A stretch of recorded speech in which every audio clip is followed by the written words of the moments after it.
I'm Patty Kay, and this is the U-Shaped Business Show. And our topic today is all about the 80-20 rule and how a small number of your actions will actually get you the vast majority of your results.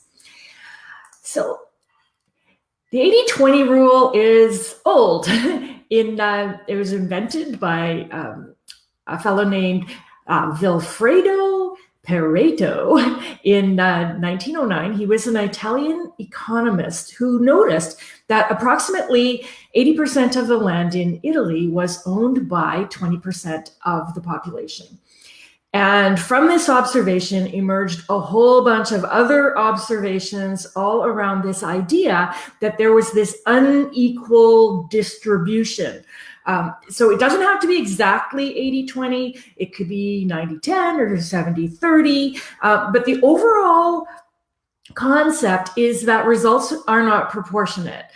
Effort and results, a small amount of effort can give a big amount of results, and a big amount of effort can give a small amount of results. And there's a lot of observations that are related to this. Some of them are a little bit depressing, like the idea that 20% of the people in your profession are going to make 80% of the money. And some of them can really work to your advantage. You can leverage them to get better results in your business in a shorty period of time. So here's a few of them that are probably going to be true. Once again, not necessarily exactly 80-20, but disproportionate. 20% of your actions will bring you 80% of your results. 20% of your clients will bring you 80% of your business. So this is in clients that come back and buy from you time and again, and those clients that are fantastic at sending you referrals. So those are the 20% of your clients. 20% is a pretty good open rate for your email list, and 20% is an amazing percentage of people that will participate if you have an online community. 20% of your audience are going to do 80% of the liking and sharing of your social media posts. 20% of your articles, videos, blog posts are going to get 80% of the views. So these are some of the things that you will notice over time with your business. And here's how you can use it to your advantage. First of all, track. You may have some kind of gut instinct about what's working and what isn't, but track it anyhow. Track what you do. Track how you use your time. Track your results.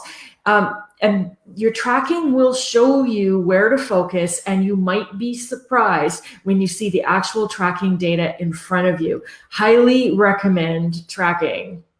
And once you know for sure what's paying off and what isn't, do more of the 20%. Do more of the stuff that pays off. Do more of the marketing activities that get you results. Focus on those loyal clients and the people who give you good referrals. Interact with those people on social media that are sharing your stuff and liking what you have to do. Do more of the activities that give you a bigger bang for your buck. And at the same time, minimize the amount of 80% activities that you're doing. Drop the marketing activities that aren't getting results. This one is really about avoiding perfectionism, spending too much time on unimportant minutia. You don't need to color code those TPS reports. A quick way around this is to ask yourself when you're about to do an activity is, will this matter in 10 minutes, 10 hours, 10 days, 10 years, and then act accordingly. Some things deserve more time on the fine details and others do not. So that's a little tip for those of you who spend maybe a little bit too much time editing your emails before you send them out. So I'll wrap this up by saying, hey, 20% of the advice that you implement will give you 80% of the improvement. And this tip about paying attention to 80-20 is one of those 20% things that can make a huge difference in your business. So for more advice like this, you can visit my website at pattykay.com. Lots of good stuff there. Or very quickly, click the subscribe button or the follow button and stay tuned for more 20% advice to give you 80% of the results. Have a fantastic week. I will see you back here next time. Bye for now.